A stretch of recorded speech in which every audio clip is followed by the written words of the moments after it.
21 प्रकार के नरक, कौन सा पाप करने पर व्यक्ति को कौन से नरक की प्राप्ति होती है। अब नरक का बड़ा विस्तृत वर्णन है, कौन पाप करो तो कौन नरक में जाओ, और वहां किस प्रकार की यातनाएं दी जाती। लोग कहते महाराज ये नरक स्वर्ग सब झूठा है, यही नरक है यही स्वर्ग है, लेकिन ऐसी बात नहीं। नरक और स्वर्ग की सत्यता है, यहां भी है।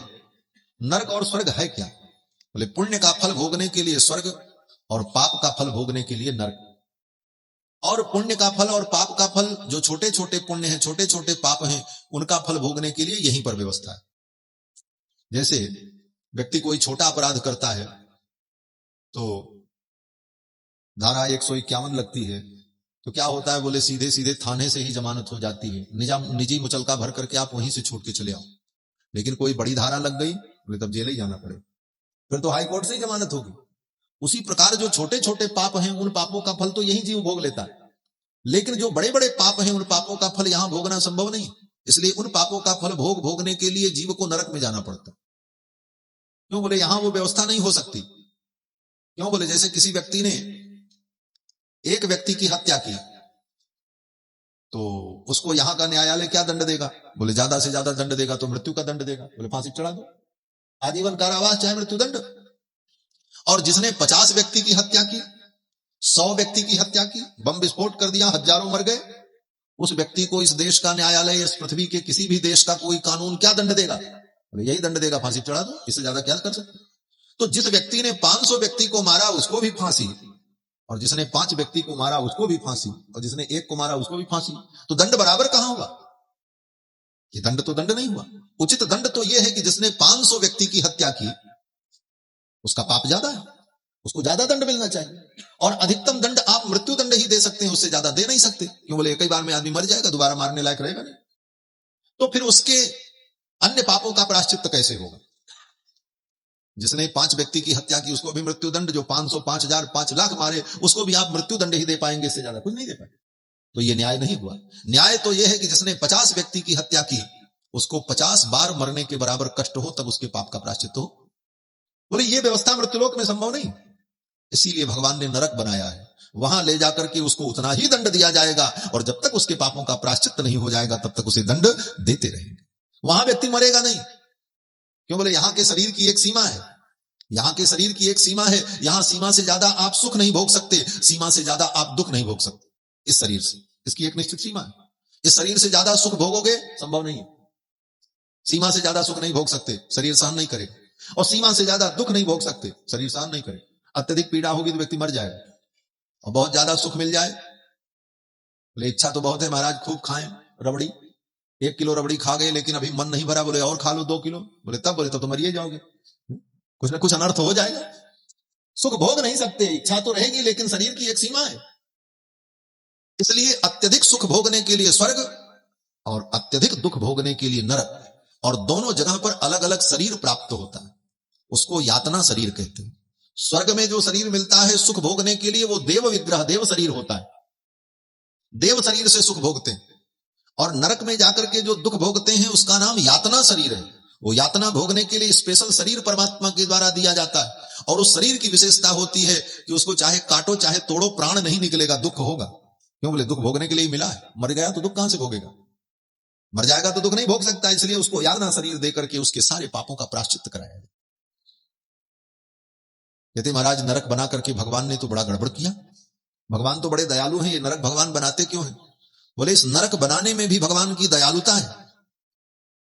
किस प्रकार से, बोले जैसे मां बच्चे के ऊपर दया करती है, ठंडियों के दिन में बच्चे स्नान नहीं करते, छोटे बच्चे डरते हैं पानी से, तो मां सोचती चलो आज नहीं कल, कल नहीं परसों। 2-4 दिन बीतते बीतते जब वो स्वयं स्नान करने को तैयार नहीं होते तब मां उनको पकड़ती, कहती चलो स्नान करो। अब वो रोता है, चीखता है, चिल्लाता है। मां गर्म पानी करके तैयार करती है, साबुन लेकर के बैठती है, रगड़ रगड़ करके उसको स्नान कराती है। वो चीखता है, चिल्लाता है, ऊपर से 2-4 थप्पड़ों मार देती, चुप रहो तुमको नहाना पड़ेगा। क्यों, बोले मां के अंदर करुणा है कि अगर अब इसको स्नान नहीं कराया गया तो इसके शरीर पर गंदगी का मल इतना जम जाएगा कि इसके शरीर फटने लग जाएंगे, आगे इसको रोग उत्पन्न हो जाएगा, इसे पीड़ा होगी। इसलिए मां दया के परवश होकर कुछ क्षणों के लिए निर्दयी बनकर के कठोरतापूर्वक उसके मल को धोती है, सफाई करती। उसी प्रकार भगवान देखते हैं इस जीवात्मा के ऊपर इतना पाप चढ़ गया है कि अब ये अपने से अपने पाप को नहीं धो सकता, इसलिए नरक में ले जाकर के उसकी सफाई की जाती, ब्लीच किया जाता है, धुलाई करके भगवान उसे शुद्ध कर देते, पवित्र कर देते। इसलिए नरक का निर्माण भगवान करते। उस नरक के निर्माण में भी भगवान की करुणा है। जब नरक का वर्णन किया तो राजा परीक्षित डर गए, वे महाराज इतना दुख नरक में होता है, अगर व्यक्ति ने पाप किया ही है तो नरक की इन यातनाओं से बचने का उपाय क्या है? तो सुखदेव जी ने कहा एक उपाय है। बोले क्या? बोले केचित केवलया भक्त्या वासुदेव परायणाः अघम धुन्वन्ति कार्ष्णेन निहारमिव भास्करः। केवल भगवान की भक्ति के द्वारा जन्म जन्मांतर के सारे पाप समाप्त हो सकते। भक्ति की यह विशेषता है। कितना भी जीव ने पाप किया हो, लेकिन अगर आज वो संकल्प कर ले कि अब हम पाप नहीं करेंगे और हे प्रभु आप मेरे पापों को क्षमा कर दो, आगे मैं कोई पाप नहीं करूंगा, अब आपके चरणों की भक्ति करूंगा, तो भगवान इतने दयालु हैं कि उसके पाप को उसी क्षण माफ कर देते, क्षमा कर देते। भगवान की भक्ति से जन्म जन्मांतर के पाप नष्ट हो जाते। एक जन्म में की गई भक्ति उसके कई जन्मों के पाप को समाप्त कर देती। इसीलिए गीता में भगवान ने सबसे अंत में यही कहा कि अहम त्वा सर्व पापेभ्यो मोक्षयिष्यामि। हमारे यहां जब मंत्र की दीक्षा दी जाती है तो चरम मंत्र के रूप में यही मंत्र दिया जाता है, सर्वधर्मान परित्यज्य माम एकम शरणम ब्रज अहम त्वा सर्व पापेभ्यो मोक्षयिष्यामि मा शुच। ये गीता का अंतिम उपदेश है। भगवान कहते हैं सब धर्मों को छोड़कर तुम मेरी शरण में आ जाओ, मैं तुमको सब पापों से मुक्त कर दूंगा, मां शुचक, चिंता मत करो। लेकिन शर्त यह है कि आगे तुम कोई पाप मत करना, अब तुम सही से जीवन जियो, यह शर्त है भगवान। इसीलिए इस मंत्र का उपदेश किया जाता है, शरणागति का। तो भगवान की भक्ति से जीव के जन्म जन्मांतर के पाप नष्ट हो जाते, यह सिद्धांत है। राजा परीक्षित ने कहा महाराज कोई उदाहरण? तो सुखदेव जी ने एक उदाहरण दिया। सुखदेव जी कहते हैं कान्यकुब्ज देश में अजामिल नाम का एक ब्राह्मण था, जीवन भर उसने पाप ही किए। उसके बेटे का नाम नारायण था, अपने बेटे को बुलाता था, नारायण आओ, नारायण भोजन लाओ, नारायण ये करो। बार बार नारायण नारायण का उच्चारण करने के कारण, भगवान का नाम लेने के कारण उसके पाप नष्ट होते रहे। भगवान का नाम इतना पवित्र है कि भगवान का नाम कैसे भी जीव ले उसके पाप नष्ट हो जाते। संकेत में, परिहास में, मजाक में किसी भी प्रकार भगवान का नाम लिया जाए तो भगवान का नाम जीव के पाप को नष्ट कर दे। अजामिल नहीं जानता था, वो तो सोचता था हम अपने बेटे को बुला रहे हैं, नारायण इधर आओ, नारायण ये करो। एक दिन वो बीमार पड़ा, यमराज के दूत उसे लेने आए, तो आदत उसकी पड़ी थी, अपने बेटे को बुलाया, अरे नारायण बचाओ। यमराज के दूतों को देखा और डर गया। दूरे क्रीडन का सक्तम पुत्रम नारायणाभयम, दूर खेलते हुए अपने पुत्र नारायण को बुलाया। उसी समय भगवान नारायण के पार्षद आ गए। नारायण के पार्षदों ने यमराज के दूतों को डांटा, बोले इसे छोड़ के जाओ। यमराज के दूतों ने पूरी चार्ज शीट दिखाई, बोले इसके ऊपर इतने इतने चार्ज हैं, इसको हम ले जाएंगे। भगवान के दूतों ने कहा कुछ नहीं, इसने भगवान का नाम लिया है। यमराज के दूतों ने कहा इसने अपने बेटे का नाम लिया। भगवान के दूतों ने कहा इसके बेटे का नाम तो 10 साल पहले नारायण पड़ा, लेकिन यह नारायण नाम तो मेरे प्रभु का सनातन नाम है, अनादिकाल से। और भगवान के नाम की महिमा है, जीव कैसे भी भगवान का नाम ले उसका कल्याण होता है। अरे इतना ही नहीं, भगवान का नाम अगर सीधा ले तो कल्याण होता ही, उल्टा भी ले तो कल्याण होता। वाल्मीकि जी थे, उनको सप्तर्षियों ने कहा राम राम कहो तुम्हारा कल्याण होगा। तो वाल्मीकि ने कहा हम नहीं कह सकते। बोले क्यों? बोले हम तो जीवन भर मरा मरा किए हैं, सबको मारे हैं, ये हम नहीं कह पाएंगे। तो महर्षियों ने कहा तो ठीक है तुम मरा मरा ही कहो। महर्षियों ने सोचा मरा का उल्टा तो राम ही होता है, बार बार मरा मरा मरा मरा कहेगा तो राम राम अपने आप ही हो जाएगा। सिखा करके चले गए। महर्षियों ने कहा तुम मरा मरा ही जपो, राम नहीं कह सकते, नारायण नहीं कह सकते, तो मरा मरा ही कहो, तुम्हारा कल्याण हो जाए। महर्षियों की बात मान ली और वो बैठ गया, कहने लगा मरा मरा मरा मरा मरा मरा मरा। वो मरा मरा 2-3 बार कहने के बाद फिर राम ही राम सुनाई पड़ने लगे।